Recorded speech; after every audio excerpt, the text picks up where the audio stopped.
देखिए, कल देर रात के मेरे वीडियो में मैंने आपको बताया था कि बाय चाइना सेल इंडिया का स्लोगन चल रहा है मार्केट में। एफआईआई और एफआईपी दोनों चौतरफा बिकवाली कर रहे हैं और इसके कारण मेनली हमारी मार्केट टूट रही है। बॉटम नहीं बन रहा है मार्केट का। हम कौन से लेवल को बॉटम माने, ये बात तय नहीं हो पा रही है।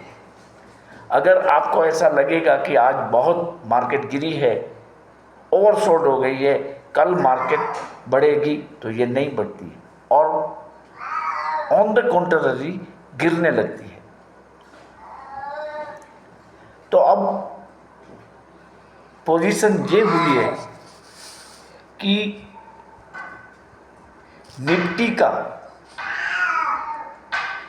निफ्टी के जो 50 स्टॉक्स है, उनमें से 29 स्टॉक ऐसे हैं जो अपने 5 साल के ईपीएस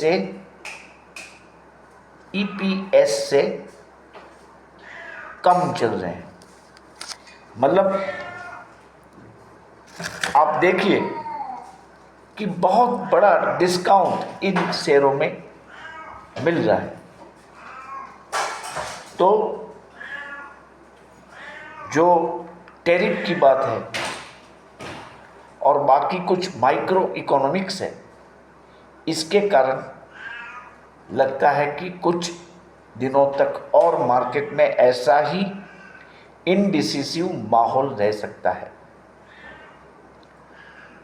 देखिए, आज डाउ जोन्स और डाउ जोन्स निफ्टी दोनों मिला के करीब 700 पॉइंट डाउन है और नास्टेक 250 पॉइंट डाउन है। इसके साथ साथ हमारा गिफ्ट निफ्टी भी डाउन चल रहा है।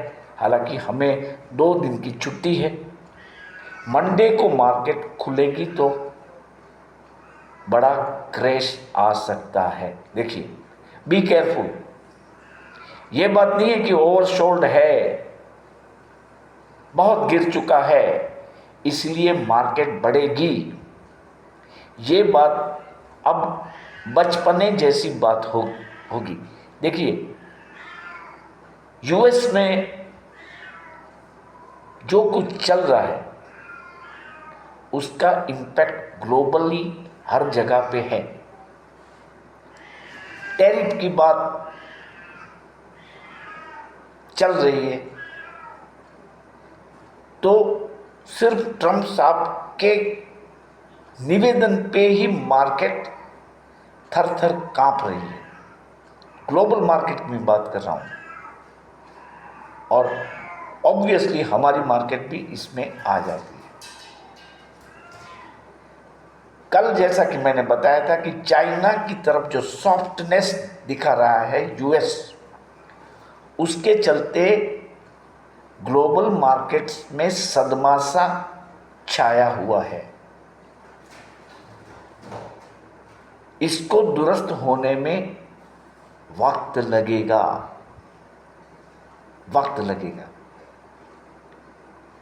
तो हम क्या कर सकते हैं ऐसे सिनेरियो में?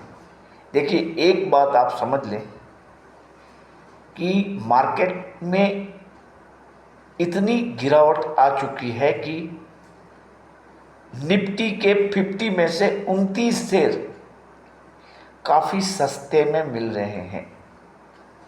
काफ़ी सस्ते में, यू कांट इमेजिन।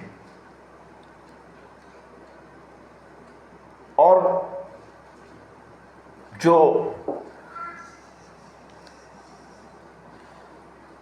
निफ्टी के शेयर है उसमें फॉरेन इन्वेस्टमेंट का निवेश पिछले 1 साल के लो पे आ चुका है। आप समझिए, 1 साल के लो पे। और इसके जो प्राइस अर्निंग रेशियोज हैं, पीई रेशियो जिसे बोला जाता है, वो भी 5 साल के निचले स्तर पे आ चुके हैं। ऐसे 29 स्टॉक्स है। जैसे कि आप देखें तो टाटा मोटर है और एशियन पेंट है। ये फॉर एग्जाम्पल मैं बोल रहा हूँ। ऐसे बहुत सारे शेयर बहुत ही बड़े डिस्काउंट में मिल रहे हैं। तो हमें क्या करना है कि सिस्टेमेटिक इक्विटी प्लान के जरिए अब वक्त आ चुका है कि हम इसको कम क्वांटिटी में थोड़े थोड़े लेना शुरू कर दें।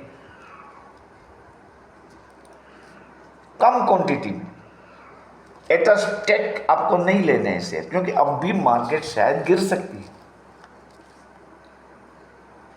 आप जो अमाउंट इन्वेस्ट करना चाहते हैं इसका सिर्फ 5% ही पहले दांव पे लगाइए। 1 लाख रुपया अगर मार्केट में डालना है तो 1 लाख के शेयर एक ही दिन में मत खरीदिए। 5,000 के शेयर लीजिए, 1, 2, 5 जैसा शेयर। जैसे एशियन पेंट हम लेंगे तो आपको शायद 2 शेयर मिलेंगे। टाटा मोटर्स लेंगे तो आपको ज़्यादा से ज़्यादा 6 से 7 शेयर मिलेंगे, ले पाएंगे आप। आपके पास पैसे तो हैं, फिर भी आपको ये स्ट्रेटेजी रखनी है। छोटे छोटे पार्सल बना के इन्वेस्टमेंट करना है। ये शुरू कर दिया, क्योंकि FII और FIP की बिकवाली हर वक्त नहीं होगी। देखिए, जब हमारी मार्केट के वैल्यूएशन अब कम होने लगे हैं तो वो लोग कभी भी वापसी कर सकते हैं, एनी टाइम। फिर मार्केट जो है हमारा भी चलेगा, क्योंकि एक बात आप जान लीजिए कि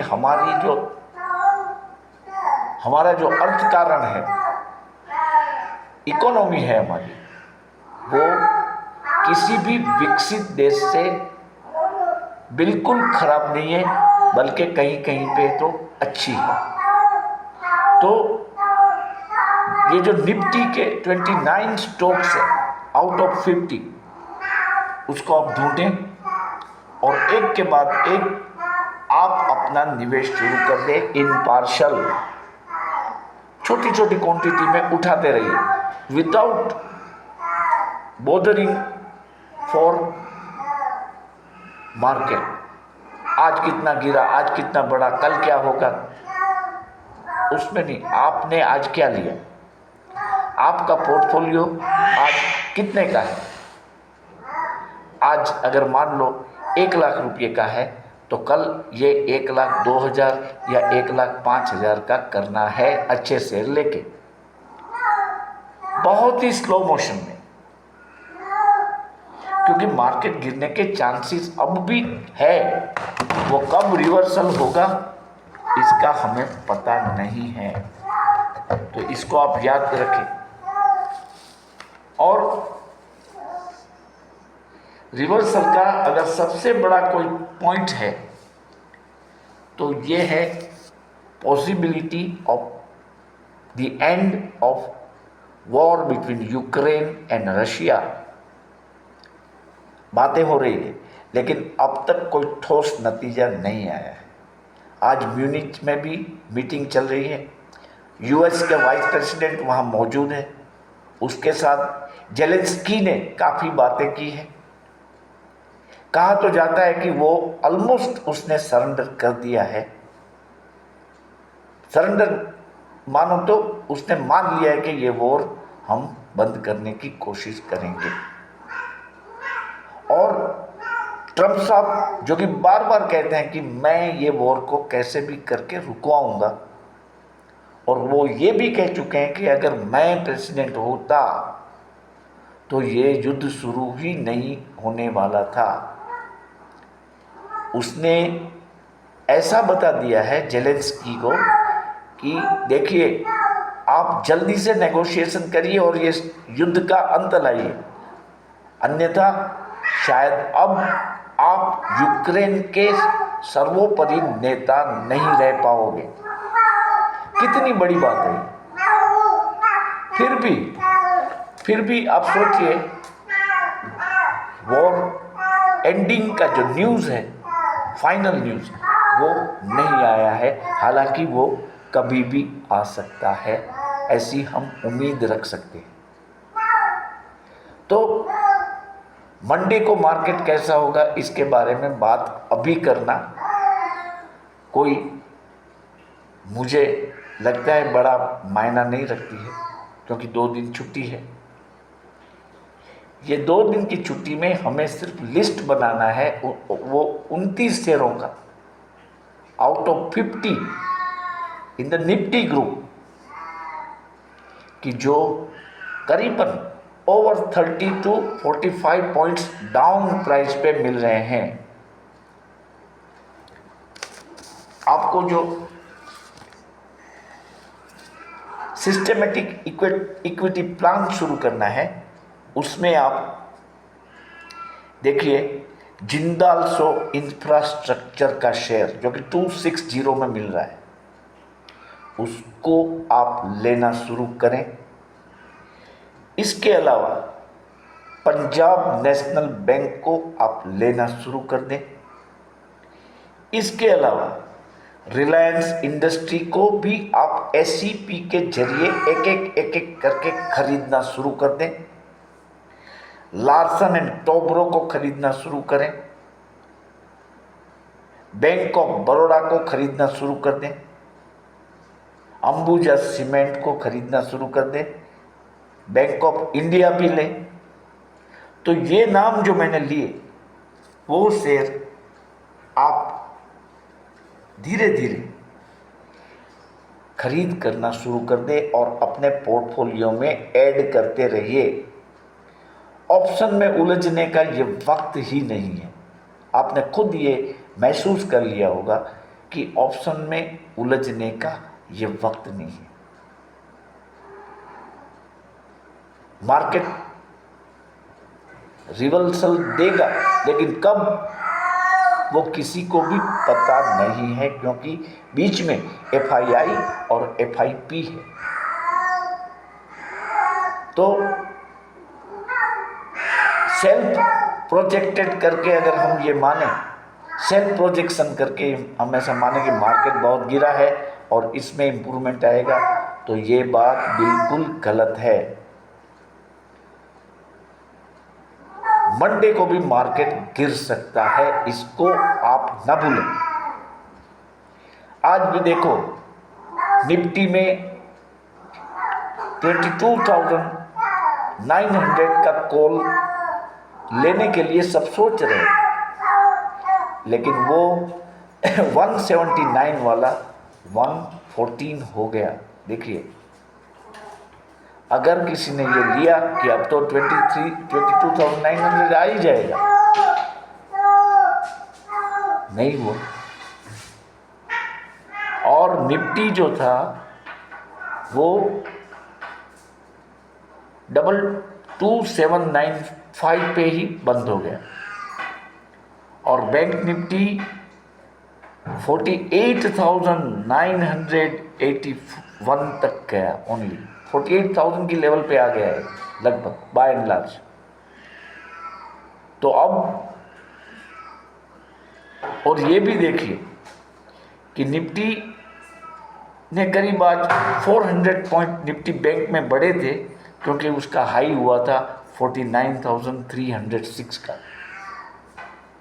लेकिन क्लोज हुआ 48,981 पर। क्या मतलब है इसका? मार्केट का कोई डायरेक्शन ही नहीं है। There is no direction of the market. We can't prejudge, no one can prejudge. तो सेफर साइड पे रहने के लिए हम सिर्फ यही कर सकते हैं कि अच्छे अच्छे स्टॉक हम खरीदना शुरू कर दें। देखिए, मैं टाटा स्टील के बारे में आपको चिल्ला चिल्ला के बोल रहा था कि आप लीजिए टाटा स्टील, ऑप्शन में भी लीजिए under our program for last leg of February expiry. मैंने बताया था कि टाटा स्टील लीजिए। आपने देखा आज भी टाटा स्टील बड़ा है, वो 140 को क्रॉस कर रहा है, जो कि 130 पे मिल रहा था। कई मेरे मेंबर्स ने इसके ऑप्शन में प्रॉफिट कमाया है, इसकी मुझे खुशी है। तो हमें नज़र रखनी है सिर्फ और सिर्फ मंडे तक की। मैं बात करता हूँ, रशिया यूक्रेन वॉर समाप्त होता है या नहीं। और देखिए, डाउ जोन्स और नास्डेक आज क्यों गिरे? क्योंकि यूएस फेड की जो नेक्स्ट मीटिंग होगी, इसमें इंटरेस्ट रेट कट करना संभव नहीं लग रहा है फिलहाल फेड की कमेटी को। वो मानते हैं कि इन्फ्लेशन बढ़ सकता है, तो जो नेक्स्ट मीटिंग होगी उसमें इंटरेस्ट रेट कट की उम्मीदें कम होती जा रही है। इसके कारण बाजार में ऐसी तगड़ी गिरावट आ चुकी है। तो आप ये बातों को ध्यान में रखें, अच्छे शेयरों को खरीदना शुरू कर दें। मार्केट जब भी रिवर्सल देगा, कब देगा, हमें उसके बारे में सोचना नहीं है। हो सकता है नए फाइनेंशियल ईयर से दे, हो सकता है अगस्त में दे बड़ा रिवर्सल, नेक्स्ट अगस्त में, और हो सकता है मंडे को भी दे दे। लेकिन we can not project such prediction, we cannot project such things whether market will go up or go down ऐसे मामलों में।